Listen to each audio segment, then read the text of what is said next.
Putting a lovely background on a picture is what we all dream about doing, but it's a very complex subject. Now, what I'm going to do in this series is show you lots of different backgrounds, but most importantly, the reason why I chose them and what you need to do to make a picture or an image really stand away. Now, this particular one was one of I did many years ago, and it's kind of the ultimate really in backgrounds. What we have is the image standing forward from the background, but we have a kind of jungly background, and I just move it forward, you can see the foreground is nice too. But that's very tricky to do. But it's even more tricky when you think that this was the original picture that I took was at Howlett Zoo Park in Canterbury, and he was sitting on concrete with wire at the background and actually through a mesh. Now obviously that's all got to get rid of, and we've got to put him in a setting like this, but that means that all this has got to be contrived, it's got to be made up. So in this series I'm going to show you exactly how I do that. Let me just show you, before I move on to more practical things, a few more pictures that illustrate what I'm talking about. Now, there's another one. This one, and again, you may have seen this before. There's one of my pictures. This was actually a picture that one of my students took. Actually took it, believe it or not, when she was in Africa. Anyway, it was splashing through water like that. So this bit and this is authentic. This and the background is not. That has been contrived and made up. Okay, and this is another picture of a kingfisher. Again, one of my workshop students gave me, and the picture was not unlike that. Certainly the kingfisher, and the branch was, or the trunk was the same. This was a little bit contrived, I must admit, although I took some of the colours. Robin on the trowel. Now here, the robin is genuine, the trowel is genuine, the grass and the background is completely made up. Here's another one, another very good example. Now these two, again, are extremely difficult because we've got a dark background. You've got to remember that both of these subjects here were put onto sand-coloured paper. That's this colour paper. Look at the difference. I'll show you him in a minute. See the difference? Now, that means that you've got to work pretty hard to get that colour in, but it's not black.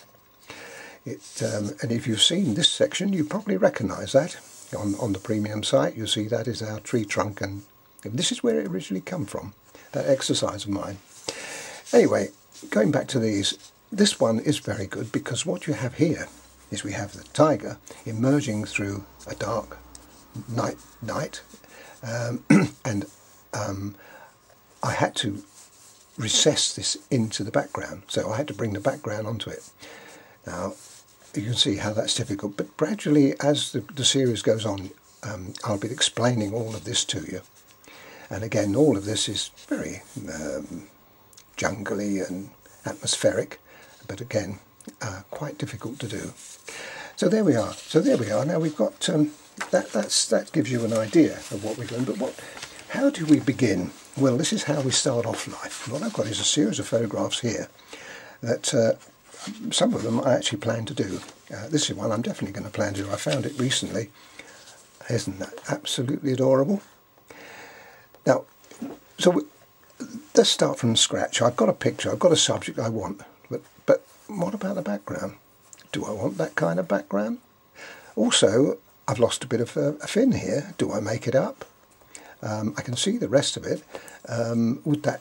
Do I need to make it bigger? Well, let's discuss these one by one, and then you'll get an idea of how we approach a background. First of all, this is good because it's out of focus. What's not good is all these little pebbles. Now, if I do decide to do this, and I probably will do it later on, do I want to put all these pebbles in? No, the answer is, what I will do is I will search the internet for photographic reference that show me something like an environment that the seal is in. Like that will be a rock of some kind.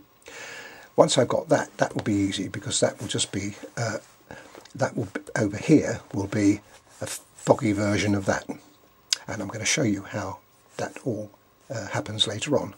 The other thing is, do I make that fin up? The answer is no. Now this is what I would do with this, look. What I would do is I would actually cut that off there. If I can get it right, there. I wouldn't cut it off there, I'd cut it off there. So we'd see the back part going in, but we just leave that, because that end of the fin is not really important. However, what I'd have to do then is I would have to move the image to about here. That means moving the background to here. So what happens is the little baby seal's head is right in the centre of the picture, and that will work. I might make it a little bit at the top, and what I always do when I'm doing something is I make it slightly bigger. So I would make it a little bit bigger at the top, a little bit bigger at the bottom. That would stay like that, and here would be side. So I'd make that decision right at this moment of time, saying that's how I want to approach it. Okay, that's that one. Let's look at a few more. This is one that I've already done. This is a leopard that's sent by Christine, one of our members. And I actually did this leopard. But you see, look at the problems we've got. Look at that. Now, we don't want to get rid of all that, don't we? The other thing is, how do I get over this problem? Because we can't just fade it off at the side. So what I actually did then, as you look, if you look at the picture, I actually cut it off here, and I cut it off here, and included more surround.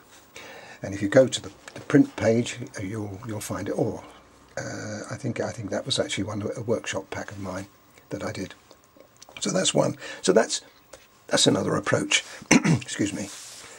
This is another lovely picture here. Now this is another picture of a do you know, I can't remember what it's called now. I do know, but I've got, mine's gone blank. Anyway, oh, it's a clouded leopard. That's right. Right, got it. Now here we have a picture. Let me just show you that a bit close, a bit further away. Okay, now you can see the whole of the picture now.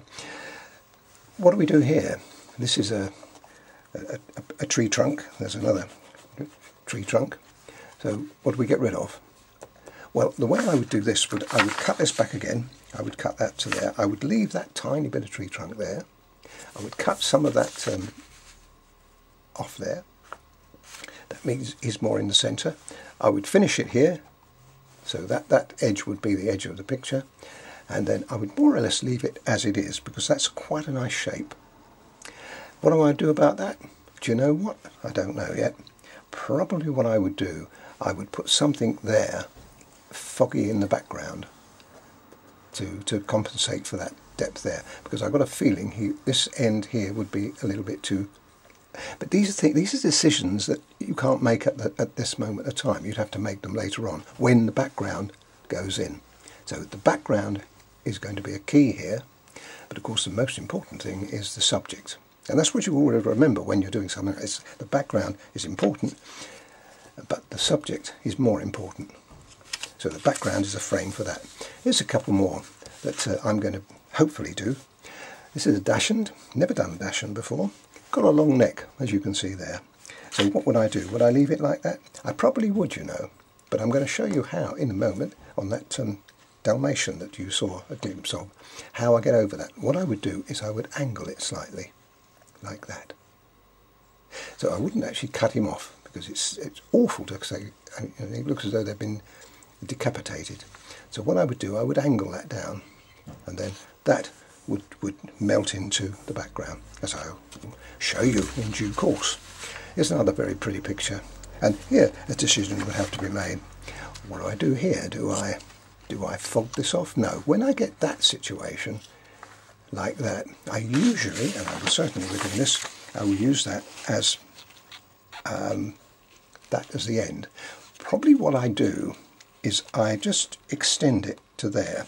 In other words, I extend all of the information there. It's fairly easy to do. You just continue the line. It wouldn't be for very much. It would just be there, because that would be a little bit too close in my opinion. So that would be over there. I would also extend the top, and I would extend the sides. The bottom I would leave exactly the same, because I like the depth of that. That's fine. And would I leave the bell in? Yes, I would. but I don't like the background. So that background would have to go. It wouldn't be a dark background. The colour of the background is what this series is all about, and I will decide at the time what to use. At the moment, I can't tell you what I'm going to use. I'll be honest, I'll have to wait until I've got the eyes and everything in there, then I make that decision. Again, all this will be made clear later on. So there we are, that's a few. These references that I've showed you are references that of things to come.